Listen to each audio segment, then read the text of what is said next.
de temps. Allez, maintenant, je peux lancer l'enregistrement. C'est parti. Et je vais mettre comme ça. Voilà. On peut lancer. La transition, elle est parfaite puisque on a déjà fait une très grande introduction la semaine dernière. Je ne sais pas si vous vous en souvenez. On va parler du Kisui Rosh, mais pas que. L'obligation pour les femmes mariées de couvrir la tête. L'obligation pour les femmes et les jeunes filles d'avoir une tenue tsnoa. Et finalement, le contact visuel, il est fondamental parce que tout, finalement, va dépendre de ça. Alors, je vais rapporter quelques sources. On va parler aussi de l'Aïcha Sota. C'est triste de dire qu'on a 10 minutes pour faire tout ça, mais bon, qui était la paracha de la semaine dernière, qui est une... moi, j'ai commencé à parler de ça à la maison, j'ai failli prendre des cailloux, hein, parce que Dieu bénisse, il y a des filles à la maison, et alors là, on a du mal à passer la femme Sota à la maison, hein, quand il y a des femmes et des jeunes filles, parce que toujours la première question qui vient, il y a des hommes, ils m'ont dit sauter. Ah oui, sauter, je ne sais pas. Le masculin de sota, ce serait soto ou sauter, ce que vous voudrez. Pourquoi il n'y aurait pas des hommes sota? Après, a priori, on dit s'il y a tromperie, d'accord? Donc le risque, c'est qu'une femme, elle s'est soit isolée avec un homme, quelqu'un les a vus rentrer dans une chambre d'hôtel, on ne sait pas ce qui s'est passé, l'homme, il a mis en garde sa femme, et on lui dit, là, l'homme, il est fou de rage, et la femme lui est interdite. La femme ne peut plus résider avec lui ne serait-ce qu'une seule nuit. Il faut qu'ils prennent tout de suite la route du Beit Hamikdash, qu'ils aillent faire la procédure de la sota. Alors forcément, 21e siècle, égalité homme-femme, et on dit, mais si un homme se retrouve dans la même situation, d'accord? C'est-à-dire que, est-ce qu'une femme peut mettre en garde son mari, d'après la Torah, en disant, je t'interdis de parler à cette femme? Et elle dit, et voilà, et devant 2 témoins, et si les témoins ils reviennent, ils disent, voilà, on a vu ton mari, il est rentré avec cette femme dans un hôtel, et on ne sait pas ce qu'ils ont fait, eh ben, lui aussi, il faut qu'il aille boire les eaux de la sota. Alors, voilà, on ne va pas parler de la sota maintenant, mais qu'on soit bien d'accord, cette procédure n'existe pas. Voilà, ça, c'est pas normal. Voilà, je savais que on réagirait comme ça. Alors, regardez. On m'a dit, pour nous apaiser, monsieur, ils nous ont dit. Ah, j'adore le. L'homme n'a pas la même hauteur que la femme. Comment? Ils nous ont dit, mon Rav nous a dit, voilà, parce que nous, voilà, on a eu forcément le même raisonnement, le même développement. Et pour nous apaiser, j'ai trouvé ça très cohérent et très, très constructif. Ils nous ont dit, mesdames, vous voudriez vous mettre à la même hauteur qu'un homme? Ouais, d'accord, ok. Donc, c'est une question de hauteur. Voilà. Ou alors que c'est la femme, elle peut régler les problèmes seule, elle n'a pas besoin de lui faire boire quelque chose. C'est pas mal, ça. C'est pas mal. Ok. Celle-là, elle est bonne. Non, c'est juste que voilà, c'est une question de hauteur. Akadosh Baruch Hu ne met pas la femme à la même hauteur qu'un homme au niveau sensibilité. Alors, il y a aussi, je vais être un peu moins délicat que le rabbin Twitou. Toujours pour la Torah. Hein. Est-ce qu'un homme peut avoir plusieurs femmes? Avant, oui. À l'époque. Avant, oui. Non, il n'y a pas d'époque, madame. La Torah, elle est éternelle et il n'y a pas d'époque. Et après, on peut dire il y a eu des takanotes, on a eu des problèmes et dans certaines contrées, on a dit il faut que ce soit en accord avec la loi du pays. Mais d'un point de vue Torah stricto sensu. Alors oui. Voilà, la réponse est oui. Est-ce qu'une Oui. C'est pas la peine de tomber de vos chaises. Est-ce qu'une femme peut avoir 2 maris? Non. Très bien. Alors finalement, c'est quoi le problème? Laissez tomber, on va mettre de côté les hommes, les femmes, ils sont plus, ils sont moins, c'est pas juste, c'est pas féministe, c'est pas ceci, cela. Aujourd'hui, c'est pas ça qui nous intéresse. Finalement, c'est quoi le fond du problème? Vous savez que quand on appelle un homme à la Torah, on l'appelle un tel, fils de un tel, et on dit le nom du père. Mais normalement, on ne devrait pas. On doit dire un tel, fils de une telle. Alors, on ne le fait pas parce qu'on est dans une synagogue, Kvoda Tzibour, on n'évoque pas les noms des femmes. Mais en dehors de la synagogue, quand on veut prier pour un malade, on dit bien Yitzhak ben Miriam. La mère. On est Quand on veut sûr. prier pour la neshama de quelqu'un, on dit bien un tel fils de une telle. Ouais, on est sûr. Alors là, vous allez peut-être tout comprendre. Ce qui est en jeu, c'est la filiation. Et il n'y a rien de plus terrible dans le judaïsme que d'avoir une erreur de filiation. C'est-à-dire de ne pas être capable de dire « mon père, c'est lui », et à la limite, vous savez, une chose terrible, hein, du père, on n'est jamais sûr. On n'est jamais sûr du père. La mère, on est sûr. Pourquoi? C'est elle qui met au monde. Mais le père, on n'est jamais sûr. Donc, ce dont on est parfaitement sûr, c'est qu'on est né de telle mère. Donc, ça veut dire la protection de la filiation vis-à-vis de la mère, et qui, elle aussi, pour la loi juive, garantit la judéité, celle-là, elle doit être préservée à tout prix, parce que c'est la seule qu'on peut préserver. La filiation du père, on ne pourra pas toujours la préserver, parce qu'il y aura toujours des gens qui sont malhonnêtes, il y aura toujours des gens qui pourront vous tromper, mais sur la filiation par rapport à la mère, elle doit être garantie de manière absolue. Et c'est ça que la Torah, elle a voulu protéger. Parce que lorsqu'une femme s'est isolée avec un homme, et si ça, on n'arrive pas à le découvrir, ça veut dire que madame va revenir chez ce monsieur, 9 mois après, chérie, Mazal Tov, on a un petit garçon. Allez, Brit Mila, il n'y a pas de problème. Et le petit garçon, ce n'est pas le petit garçon du papa. Et ça, dans la Torah, ça s'appelle mamzer.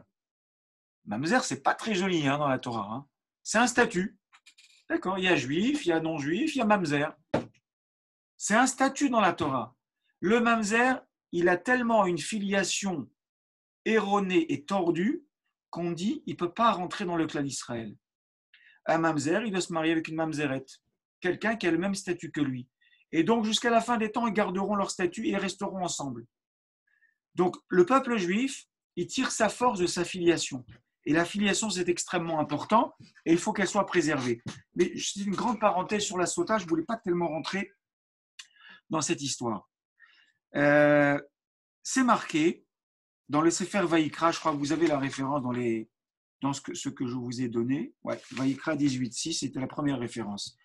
Ish ish et kol she'ar besaro lo tikrevu le galot erva ani Hashem. Ish ish un homme et kol she'ar besaro lo tikrevu le galot erva.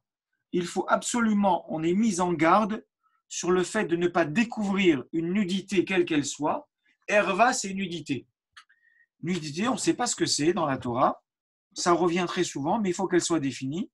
Ani Hashem, Ani, je suis Yudke Vavke, seulement lorsque vous allez être mis en garde sur cet interdit de là, ce qu'on appelle Giloui et Erva.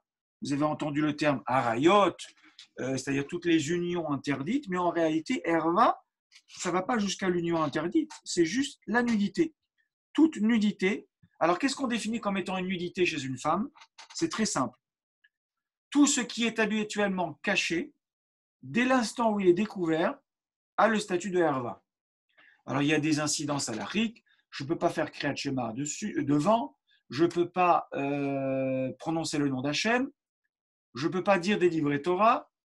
Je ne peux pas les voir. D'accord? Maintenant, il faut aussi dire une chose. On a parlé du contact visuel. Pourquoi c'est tellement important dans le peuple juif? Le maintien des mœurs passe par la mise en garde visuelle. Hachem, il a créé l'homme et la femme. Donc, quelqu'un qui a conçu un mécanisme, est-ce qu'il y a mieux que lui pour nous expliquer comment il fonctionne? Ça veut dire, Hachem, il a créé l'homme d'une certaine manière. Il a créé la femme d'une certaine manière qui est différente. D'un point de vue du retour aux origines, l'homme, il a été créé à partir de la terre, la femme, elle a été créée à partir de l'homme. D'accord? L'homme et la femme ont été créés avec des psychismes différents, avec un métabolisme différent, avec une biologie différente. Et aujourd'hui, on veut nous faire croire que l'homme et la femme, ils sont égaux. Moi, je trouve, je le dis souvent, je le répète, que l'égalité homme-femme est une absurdité sans nom. Au nom de l'égalité, on est prêt à faire et dire n'importe quoi. Voyez, cette époque, elle m'est passée, peut-être parce que j'ai vieilli. Il y a une époque où je disais, moi, je rêverais de mettre au monde un enfant. C'est extraordinaire, quoi. Vous portez un être pendant 9 mois, c'est votre chair, c'est votre sang. Après 9 mois, dans d'immenses douleurs, vous le mettez au monde. Et ce rapport charnel entre cet être à qui vous avez donné la vie et vous-même, bon, chez certaines mamans juives, elles s'en sont jamais remises. Hein. C'est jusqu'à la fin de la vie. C'est très difficile à rompre, à couper ce cordon. Le rapport de l'homme par rapport à cette biologie-là, il est radicalement différent. C'est-à-dire, bon, on a l'impression qu'on ne sait pas ce qu'il fait là. Hein. Mais d'où tu viens, toi? Comment tu participes à cette histoire? Donc, ça, voilà, à un moment de ma vie, je dis, ça doit être quand même quelque chose d'extraordinaire. Et ben voilà, au nom de l'égalité homme-femme, j'aurais souhaité qu'on puisse le changer. Vous savez qu'aujourd'hui, dans la société non juive, ça va très loin. Il y a des gens qui font des opérations parce qu'ils ne sont pas contents d'être un homme ou d'être une femme. Donc, eux, ils décident de changer leur genre. Mais il y a une chose quand même qu'ils n'ont pas réussi à faire, peut-être que ça viendra, je ne sais pas, de dire quoi. C'était un homme, c'est devenu une femme, mais il veut mettre au monde un enfant. Alors, je ne suis pas au courant de toutes ces histoires, donc je suis incapable de vous dire s'ils ont réussi ou pas. Et voilà quelque chose auquel on échappe. Ce principe d'égalité, il est totalement absurde. Je vais terminer avec ça. Malheureusement, on n'a pas été très loin aujourd'hui, donc on sera obligé de revenir. Puisqu'on est en train de parler du problème du contact visuel, je vais vous citer une Gemara dans Yoma. Yoma, c'est la Gemara qui parle, entre autres, de Kippour, mais elle parle de plein d'autres choses. Donc, page, c'est bien ça, on va peut-être même pouvoir partager l'écran avec vous. Voilà, normalement, vous voyez la Gemara Yoma. Hein, vous la voyez ici. Je vais même pouvoir annoter, je prends mon projecteur et plaf. Voilà. C'est ici, vous avez, pour ceux qui maîtrisent l'anglais, une traduction là. Bon, ce n'est pas le début qui nous intéresse, c'est à partir de là. Tov mar'e enaim me'alach nefesh. Rabbi Zera, il dit, il y a un passage comme ça qui nous aide à comprendre ça, il dit, la vue d'une femme est plus profitable, plus agréable que l'acte lui-même. Tov mar'e enaim be'isha, la vue d'une femme, yoter mi gufo shel ma'aseh. C'est plus profitable. L'homme, il tire un plus grand profit du simple fait de regarder ce qu'il ne peut pas regarder chez une femme que de l'acte lui-même. Je ne sais pas si on se rend compte de cette Gemara incroyable. Ça veut dire que, les gens, ils pensent que, regarder les femmes, c'est pas très grave. C'est pas aussi grave quand même que de commettre l'acte. Et là, la Gemara dans Yoma, elle nous dit, c'est pire. Et ici, j'ai trouvé un commentaire ici, de Marit Ahain. Il dit, cette Gemara, elle vient écarter de ton esprit ce que la plupart des gens disent. Hasovrim, ils pensent. Le fait de regarder ce qu'on ne doit pas regarder, il n'y a aucun interdit. Yalif mikra homer, haïsou, comme je katouv rabbeinu baral asmag, zichron levacha vedimae, ve'adraba, pgamar iya, le défaut, le dommage causé par le contact visuel, Hamour me'od, il est extrêmement grave. Pourquoi? Sheu pogem le ma'ala. Il cause un dommage, les ma'ala, nous dit ce commentateur, en haut. En haut, ça veut dire à ce qui nous connecte à ce qui est en haut. La connexion entre le haut et notre corps, c'est notre neshama. C'est-à-dire qu'on sait très bien que notre neshama, elle se nourrit que de choses spirituelles. Donc, tout ce qui contribue à abîmer notre neshama, ce sont les interdits. Tout ce qui est interdit, regarder ce qui ne doit pas regarder, écouter ce qu'on ne doit pas écouter, la shonara, ça détruit la neshama, ça anéantit la neshama et le contact que l'on a avec celui qui m'a insufflé la neshama dans mon corps. Regarder ce que je ne dois pas regarder, manger ce que je ne dois pas manger, toutes ces choses-là contribuent à anéantir la neshama. J'arrête maintenant, il est 31 déjà. Donc, si vous avez des questions là-dessus, je veux bien écouter 1-2 questions. Et après, je libère tout le monde. Je pensais qu'il n'y aurait qu'une deuxième partie, mais il y aura forcément une troisième partie parce qu'on n'est pas encore allé très loin. Vous avez compris que j'amène les choses de manière progressive pour parler de cette très difficile question du Kissou Yarosh chez les dames. Et Baruch Hashem, grâce à vous, puisque je fais des recherches, et j'ai trouvé des réponses aux questions que j'avais, rappelez-vous, il y a quelques semaines. Mais bon sang, pourquoi seulement les femmes mariées devraient-elles couvrir la tête et pas les jeunes filles?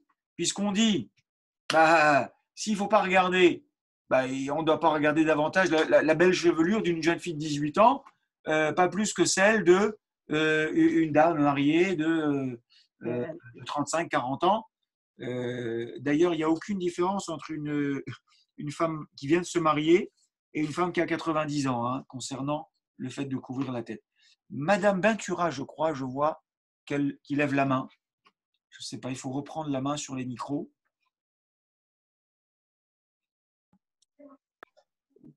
Oui, bonjour Monsieur Izui. Non, excusez-moi, c'est juste une erreur de manip. Simplement, je suis arrivée un petit peu en retard au cours, malheureusement. Et non, voilà, on apprécie à la maison, je suis avec mon fils de 10 ans, on apprécie vos cours toutes les semaines. Donc, pour l'instant, on n'a pas de questions. Voilà, désolée. Je pourrais faire une toute petite remarque?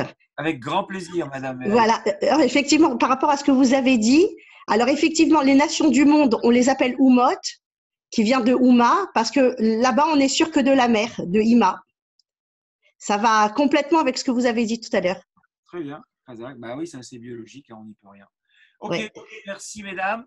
Et à la semaine prochaine, prenez bien soin de vous et faites attention et qu'on entende des bonnes nouvelles si Dieu veut. Amen, amen. Merci beaucoup. Monsieur Izui. Merci beaucoup. Merci, au revoir. Merci, monsieur. Bonne journée, que des bonnes choses.